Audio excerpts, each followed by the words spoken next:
안녕하십니까, 삼손입니다. 2021년 4월 11일입니다. 오늘은 5G에 대해서 얘기해 보려고 합니다. 최근 5G 관련된 종목들의 주가가 많이 하락하고 있습니다. 그 원인이 어디에 있으며 반등 가능한지, 그리고 그 시기는 언제쯤이 될지 하는 부분들에 대한 얘기를 나누어 볼까 합니다. 말씀드릴 순서는 5G란 무엇인가, 그 특성은 어떤 것들이 있으며 활용 분야는 어떻게 우리가 생각해 볼 수가 있는가 하는 부분들에 대한 얘기를 먼저 해보고, 관련 종목들이 어떤 것들이 있고, 그리고 주가의 흐름이 어떠한지, 그리고 투자 전략은 어떻게 세워야 될지 하는 부분들을 순서대로 말씀드리도록 하겠습니다.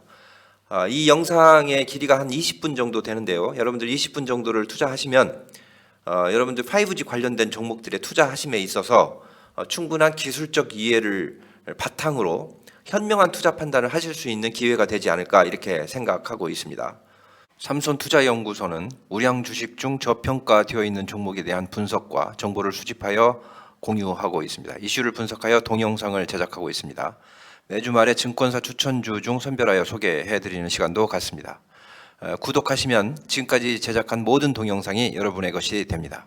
이동통신은 그동안 쭉 진화를 했습니다. 1세대 1979년 처음 무선 전화기 시대가 열린 이후에 최근 5G까지 이렇게 그 속도의 개선과 그리고 서비스의 다양화라는 키워드를 가지고 진화해 온 것이 사실입니다. 1세대 전화기 통신 기능만을 갖고 있었던 1세대 전화기, 그 다음에 문자 기능이 추가된 2세대 전화기, 인터넷 기능이 또 추가되면서 그 속도의 개선까지 4세대까지 왔었죠. 지금 현재 우리가 이제 LTE 사용하고 있는데, 여기에 또 한 번의 진화를 해서 이제 5G의 시대로 접어들게 됩니다. 5G란 무엇인가라는 질문에 대한 답을 먼저 보겠습니다. 고주파 영역의 다중 대역을 활용한 새로운 통신 방식이다, 이렇게 정의하고 있습니다. 5G라는 용어는 Fifth Generation이라고 하는 영어의 용어에서 왔다는 것은 주지의 사실입니다. 5G 무선 통신의 특징을 얘기하라고 한다면 다중대역 그리고 고주파, 이렇게 두 개의 키워드로 설명할 수 있을 것 같습니다.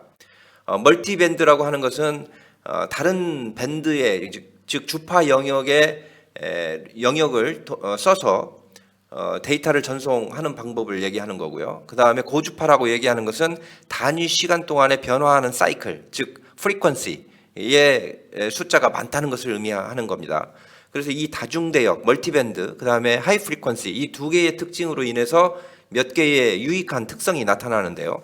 그게 이제 대용량 데이터 전송 특성, 그 다음에 고속의 데이터 전송 특성, 그 다음에 지연 현상이 사라지는 울트라 로 레이턴시라고 해서, 최근 뭐 인터넷을 사용하다 보면 가끔 통신 지연이라든가 이런 것을 느낄 때가 있는데, 그런 부분들이 사라진다는 것을 의미합니다. 그래서 대용량, 고속, 초저지연, 이러한 세 개의 유익한 특성을 가지고 우리가 여러 가지 활용 범위를 넓혀갈 수가 있다는 것이 5G의 특징이라고 말씀드릴 수 있을 것 같습니다. 좀 더 구체적으로 말씀을 드리면, 고주파는 30에서 300GHz의 주파를 이용한다고 합니다. 기존의 LTE가 1GHz 미만의 주파를 사용한 거에 비해서 상당히 높은 수준의 주파를 이용한다라고 알 수 있습니다. 그리고 이렇게 고주파를 사용하다 보면 결국에 파장의 길이는 굉장히 좀 짧아지는 거죠. 1mm에서 10mm 정도 범위의 파장의 길이를 활용하게 된다고 해서 우리가 보통 5G 통신을 밀리미터파라고 다른 이름으로 불리기도 하는 이유입니다. 멀티밴드를 사용한다라고 말씀을 드렸고, 그로 인해서 고속, 그 다음에 저지연, 이런 특징들이 나타난다고 이미 말씀을 드렸습니다. 거기에 추가로 저전력이 소모된다 하는 겁니다. 그래서 5G 같은 경우에는 기지국도 굉장히 가까운 곳에 스몰셀들을 설치함으로써 우리가 그 기능을 활용하게 되는데, 그러다 보니까 하이파워, 그러니까 즉 출력이 굉장히 높은 통신 방법을 사용하지 않고 전력이 적게 소모가 되는 방식을 사용할 수 있는 이점이 있다는 것입니다. 그래서 지금 이거는 인텔 홈페이지에 나와 있는 기사를 발췌한 것인데요. 사람의 간섭 없이 수개월 동안 기기들을 계속 사용할 수 있다, 이런 이점들이 있는 것입니다. 이게 사실 저전력 소모라는 것도 굉장히 큰 이점 중에 하나라고 볼 수 있죠. 그래서 이러한 이점들을 활용해서 이제 보건, 의료, 농업, 소매 분야, 운송, 제조업, 사물 인터넷과 같은 이러한 그 넓은 영역에 우리가 5G를 활용할 수 있을 것이라고 지금 보고 있고, 또 부분적으로 활용하고 있는 부분들도 많이 있고요. 원격 의료 부분에서 이제 궁극적으로 우리가 가고자 하는 부분이라고 한다면 원격 수술까지도 가능하게 하는 그런 의료 행위라고 볼 수 있는데, 시지연이 없이 원격 의료 행위가 가능해집니다. 마찬가지로 실시간 농장 관리, 공장 관리, 설비 제어 뭐 이런 것들이 스마트팜, 스마트 팩토리 뭐 이런 얘기들이 다 같은 얘기라고 볼 수 있습니다. 그래서 실시간 모니터링, 즉 감시, 그다음에 컨트롤, 제어 이런 것들이 이루어지지 않고서는 궁극적인 스마트 팩토리나 스마트팜이 될 수 없다는 것을 의미하는 것이기 때문에, 이런 것이 만들어지기 위해서는 전제가 곧 5G다 이렇게 얘기할 수 있는 것입니다. 자율주행, 이 자율주행도 마찬가지입니다. 이 자율주행이라는 게 결국에 사람의 조작 없이 자동차가 혼자서 운전을 하게 된다는 것이고, 또 위험을 방지하는 것이고 뭐 이런 내용인데, 만약에 지연이 0.1초만 늦어진다고 하더라도 200km, 시간당 200km의 속도로 달리는 자동차를 고려해 보면 제동거리가 5.5m가 늘어납니다. 이거는 사고를 방지할 수 있느냐 없느냐를 가름할 수 있는 충분한 거리라는 것을 볼 때, 시지연이 없는 특징, 즉 5G의 이점, 이것은 굉장히 중요한 특징이라고 말씀드릴 수 있을 것 같습니다. 멀티밴드를 이용하면서 대용량 데이터가 전송이 가능해지고, 그 다음에 여러 가지 다양한 기기들과 접속이 가능해지면서 사물 인터넷이라고 하는 이 다중 접속을 통해서 여러 가지 다양한 기기들을 통신을 가지고 제어하고 모니터링할 수 있는 환경이 만들어질 수 있다는 것입니다. 그 다음에 실시간 게이밍이 가능해지고, 그 다음에 어떤 공연장에 내가 직접 가 있는 거와 똑같은 경험, 즉 가상현실, 메타버스 같은 경험들을 가능하게 하는 것도 5G라고 말씀드릴 수 있습니다. 그런데 이 5G가 이점만 있는 것은 아닙니다. 몇 가지의 문제점을 안고 있는데, 이제 보안이 문제가 될 수 있습니다. 왜냐하면 다중 접속이 가능해지고, 그 다음에 사물 인터넷이 보편화되면 굉장히 다양한 기기들이 접속이 되면서 단말기의 종류도 많아지고 또 개수도 많아지고 이러면서 그 보안 시큐리티 문제가 대두될 수가 있다는 것이죠. 그래서 이런 문제를 해결하기 위해서는 결국에 보안 솔루션 같은 것의 중요성이 더 커질 수 있는 것이고, 보안 솔루션을 제공하는 업체들의 수혜도 우리가 상상해 볼 수 있는 분야가 아닌가 이렇게 말씀드릴 수 있겠습니다. 그리고 이 5G가 사용하는 것 중에 하나가, 이제 중요한 특징 중에 하나가 고주파라고 말씀을 드렸는데, 고주파의 짧은 진폭, 이것은 전파가 기존에 이제 그 긴 진폭을 갖고 있는 주파인 경우에는 건물들의 방해가 나타나도 이것을 뛰어넘습니다.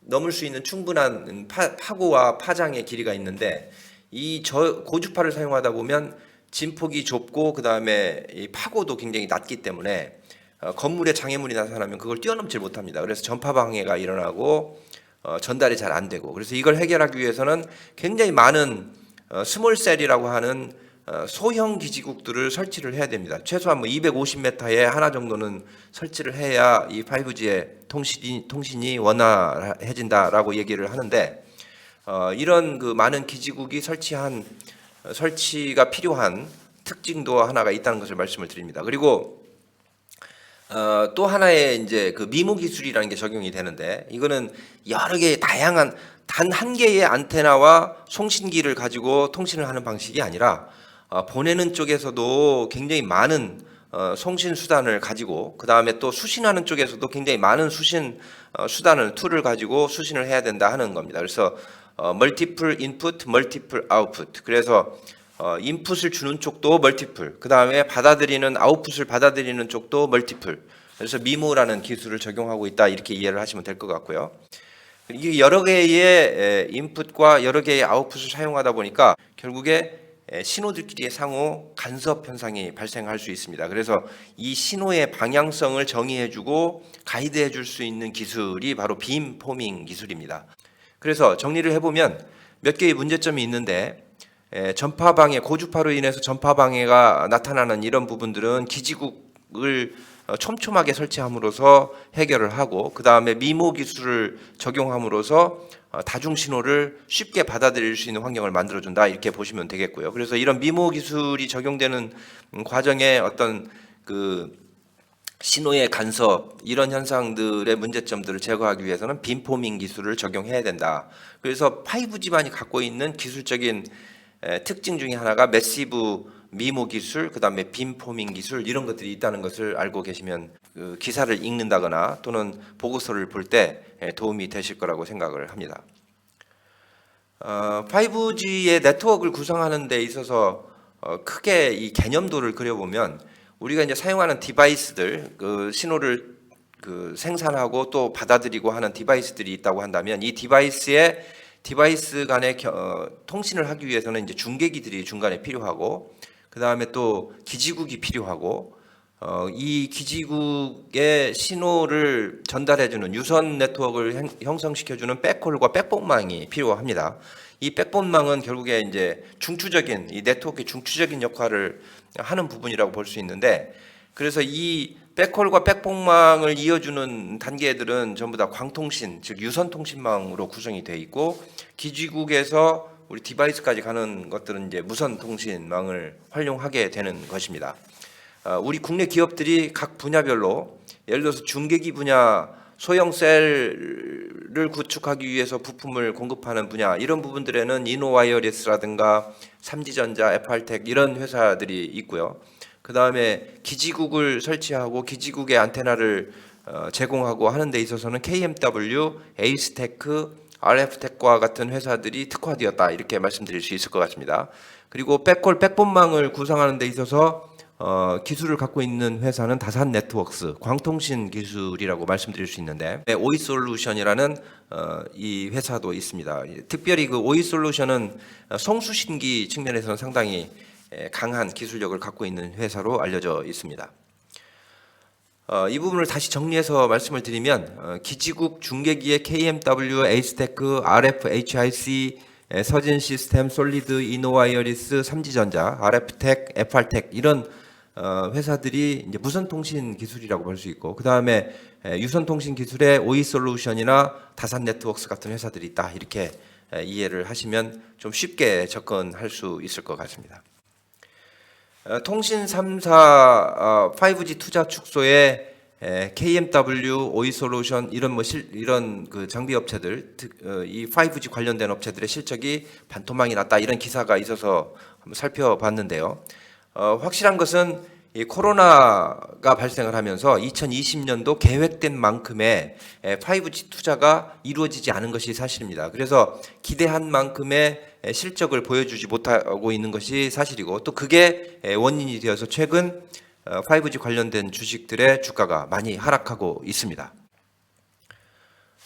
산업 동향 보고서가 최근에 나온 게 있어서 살펴보았습니다. 통신사 실적은 상당히 양호합니다. 왜냐하면 지금 현재 5G 이 통신의 어떤 퀄리티 문제가 있기는 하지만 가입자 수는 계속 늘어나고 있습니다. 그래서 거기다가 또 5G 관련된 요금 체제가 옛날에 사용했던 LTE 체제보다 상당히 좀 비싸고, 25에서 한 많게는 40% 정도까지, 종류에 따라 조금씩 다르지만 이 요금 체제가 비싸기 때문에 통신사 입장에서는 매출을 더 많이 창출할 수 있는 기회가 되고 있는 것이죠. 그래서 거기에다가 또 최근에 그 경쟁 구도가 약화되는 현상까지 나타나고 있어서 그 불필요한 지출이 줄어들고, 그 다음에 수입, 즉 5G 가입자가 증가하면서 요금 구조가 개선되는 효과를 가져오고 있다. 그래서 수입은 늘어나고 매출은 늘어나고 지출은 줄고, 이런 현상이 지금 그 통신사 입장에서는 좋은 호재로 작용하고 있는 것이 사실입니다. 그러나 반면에 그 5G 장비주 관련돼서, 즉 우리가 지금까지 살펴봤던 KMW라든가 또는 RF텍, 오이시스템 이런 회사들의 업황은 상당히 좀 어려운 것이 사실이죠. 왜냐하면 투자가 이루어지지 않고 있기 때문에 그렇습니다. 그래서 1분기 실적까지도 많이 부진할 것으로 보고 있습니다. 다만 하반기에는 전망이 밝은 것으로 얘기를 하고 있고, 왜냐하면 이제 코로나 사태도 지금 백신이 나오고 어느 정도 진정돼 갈 것이라고 보고 있기 때문에 하반기부터는 본격적인 투자가 이루어지지 않겠느냐라고 보는 것이고요. 그래서 이제 여름 이후를 내다본 장기 매수 전략은 상당히 유효하다 이렇게 보는 것이 산업 레포트의 골자입니다. 관련 업체 주가를 한번 먼저 살펴보겠는데요. 그 RF텍, 오이솔루션, 다산네트워크스, KMW를 대표적으로 보겠습니다. RF텍은 모바일 기기 부품의 무선 충전기, 그 휴대폰 안테나와 같은 이런 무선 기술의 강자라고 볼 수 있어요. 그래서 5G 기지국 안테나를 공급하고 있고, 그래서 거기에다가 또 RF텍이 최근에 그 자회사를 하나 인수를 했고, 그게 이제 바이오 필러를 만들어서 제공하는 회사인데, 이런 뉴스도 있습니다. RF 바이오 관계자는 최근에 그 유럽의 인증을 받았다. 사용 인증을 받았다. 그래서 러시아, 중동, 동남아 주요 국가에 수출할 수 있는 길이 트였다. 이렇게 얘기를 하고 있습니다. 이 회사가 바로 이제 RF 바이오인데 RF텍이 이 회사를 인수를 했습니다. 그다음에 RF텍 작년 영업이익이 97억 정도 되는데 전방 산업 즉 5G 관련된 산업이 투자 감소로 인해서 좋지 않았음에도 불구하고 영업이익이 97억을 달성했다. 어느 정도 선방한 결과다. 이렇게 얘기를 하고 있는 것은 이 RF텍의 자회사 RF바이오의 수익 구조하고 관련이 좀 있습니다. 그래서 결과적으로는 투자를 잘한 것으로 지금 평가를 받고 있는 것이고요. 2021년도 영업이익의 그 전망 이거는 295억 정도 보고 있고요. 그다음 순이익이 193억. 2022년도에는 조금 더 순증되어서 순이익이 증가되어서 331억. 그다음 영업이익은 434억 이렇게 되어 있습니다. 이게 만약에 실현이 되면 지금 현재 주가는 굉장히 저평가되어 있는 것이라고 평가할 수 있는 거고요. 그 다음에 IBK 투자증권에서도 비슷한 전망을 내놓고 있습니다. 2021년도 흑자로 전환할 것이다라고 보고 있고 그 규모를 314억, 240억으로 보고 있습니다. 더 규모가 더 커졌죠. 결론적으로 말씀을 드리면 현 주가는 7,930억, 시가총액이 2,292억인데 예상 매출액이 3,946억이니까 우리가 그 예상 PSR로 볼 때도 상당히 좀 저평가되어 있는 것으로 말씀드릴 수 있고 그 다음에 영업이익이 304억, 순이익이 193억인데 PER 계산을 해봐도 그 2021년도 기준 PER을 계산해봐도 상당히 좋은 주가의 수준을 보여주고 있다라고 말씀드릴 수 있을 것 같습니다.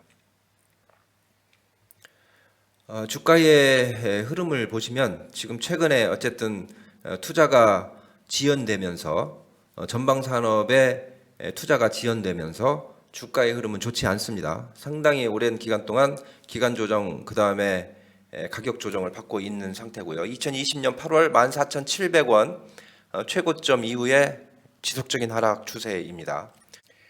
다음에 오이솔루션을 보겠습니다. 이 오이솔루션은 광 트랜시버라고 해서 송수신기입니다. 송수신기를 만들어 제공하는 회사입니다.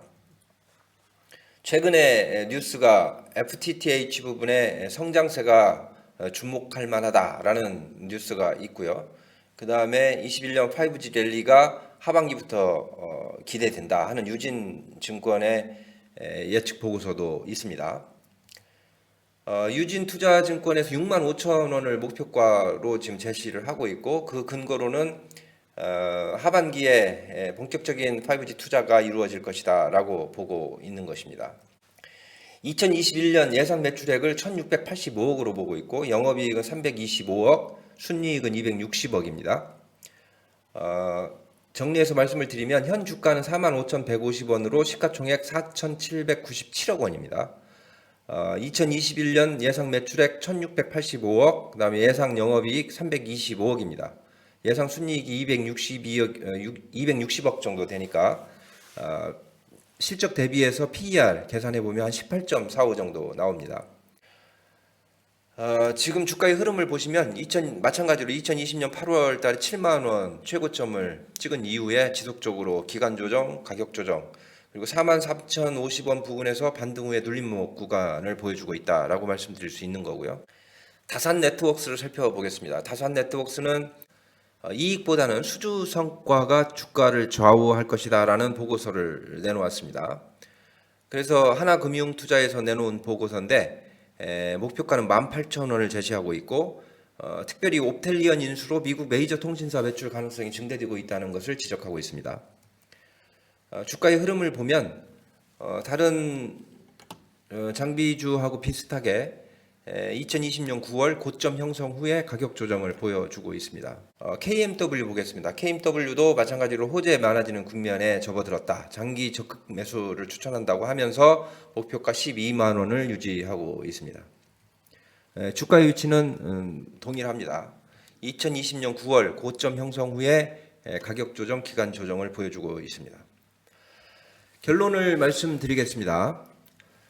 코로나 등으로 5G망 투자가 지연되고 있습니다. 실적이 부진하고요. 2020년도 전체 실적은 2019년도에 비해서 거의 반토막이 났다 이렇게 얘기할 수 있을 정도로 매출 규모가 줄었고요.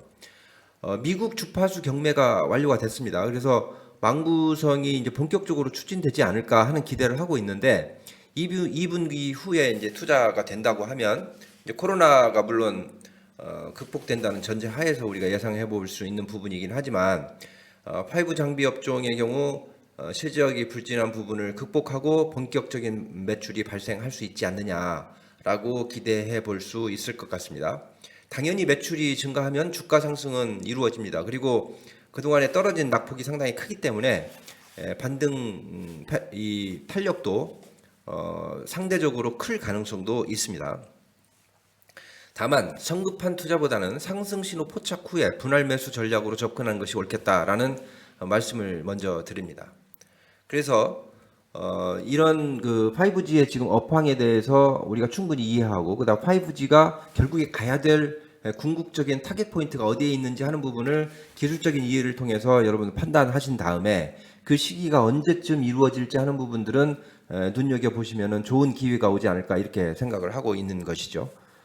장시간 시청해 주셔서 감사드리고요. 구독과 좋아요 다시 한번 부탁드립니다. 감사합니다.